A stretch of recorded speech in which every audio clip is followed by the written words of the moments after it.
ongoing yung pagpasok sa mga kwarto na NBI para tiyakin na walang problem na ito sa kanilang pag-implementa ng arrest warrant laban sa grupo ni Charlie Atomang. Nakuha na po ng ating mga operatiba ang warrant of arrest from the Regional Trial Court sa Santa Cruz, Laguna. Ang ating pong NBI Director ay agad na nag-dispatch ng mga operatiba dito po sa Metro Manila offices, pati na rin po ang mga opisina namin sa Batangas, sa Laguna, sa Cavite para po ma-serve ang mga warrants. We have yet to receive updates from the operatives tapos ng ginagawang implementation at pag-serve ng warrant. Panawagan naman ng NBI sa kapo ng negosyante si Ato ha.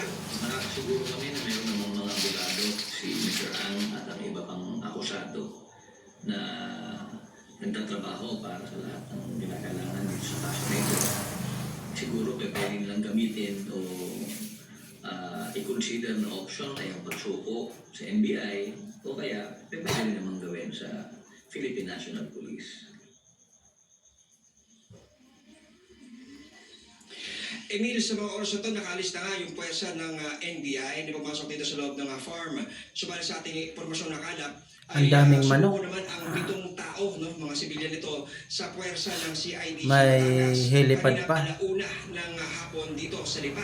At dito dahil nga, kasama sila sa warrant of arrest na inilabas ng Santa Cruz RTC na may kaugnayan sa kaso ng missing sa Bungeros. Yaman na rin, Maya-maya pa, naglatag na ng hagdan ang mga pulis.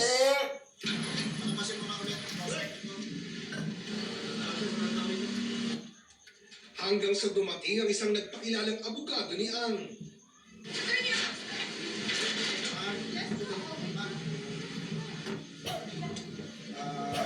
Yes, po. Nagyaki from CID. Hold on. Can I just comment first before you go in? Please, I hope you have an orderly conduct here, okay? Pagkalipas ng ilang minuto, Nagpakilala naman kami, maliwanag yung pakay namin. Dito yung registered address niya. Pinakita namin yung warrant of arrest. So, andito lang yung abogado nila. I'm giving them 10 minutes. With or without their consent, papasukin ko. Dadalhin ko pati yung lawyer nila. Pati lahat ng tao na nasa loob for obstruction of justice. Sir, last 5 minutes po, ma'am. kalaunan, pumayag ng abogado ni Ang na papasukin ng mga pulis. Meron naman tayong body-worn camera, meron pa tayong alternative recording devices. I will assure you, nothing will happen. Alright, may I get the list of all who will be coming inside, please? And may we ask for the IDs also, please? Pinapatagal lang natin ang ano na. Hindi naman, I just want to make sure na everything is in order. Halos isang oras din sa loob ang 4 na pulis at isang taga-barangay. Pero bigo silang matuntun si Ang. Gayunman, tinanggap ng abogado ni Ang ang warrant of arrest. Sa to say, wala po tayong nakita dito. Hinalugog po natin lahat ng pwede niyang pagtaguan, no? Mula sa basement up to the highest floor, even yung rooftop isinakyat namin. So wala tayong nakita as to presence ni Charlie Atomang. At hindi nagtatapos dito, lahat ng pwede niyang pagtaguan, lahat ng properties niya na alam namin na pwede niyang pagtaguan o kung saan siya pwedeng manatili ay pupuntahan ng ating kapulisan.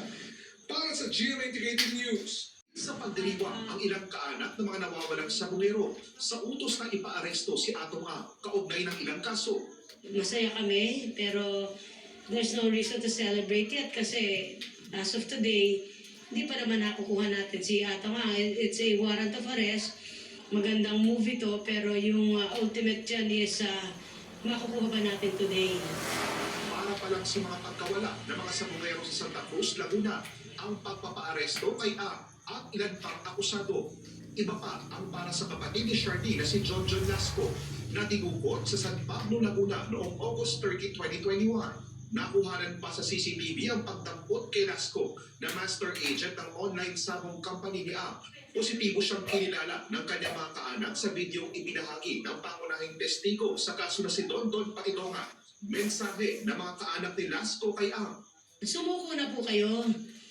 sumuko na kayo kasi sinabi niyo naman na wala kayong kasalanan. Dito niyo patunayan kung talagang wala kayong kasalanan. Napakarami niyo pong abogado, napakarami pong magdidepensa sa inyo. Actually, sa totoo lang, ang ganda ng laban niyo. Binigyan kayo ng pagkakataon para sumuko, idepensa ang sarili niyo.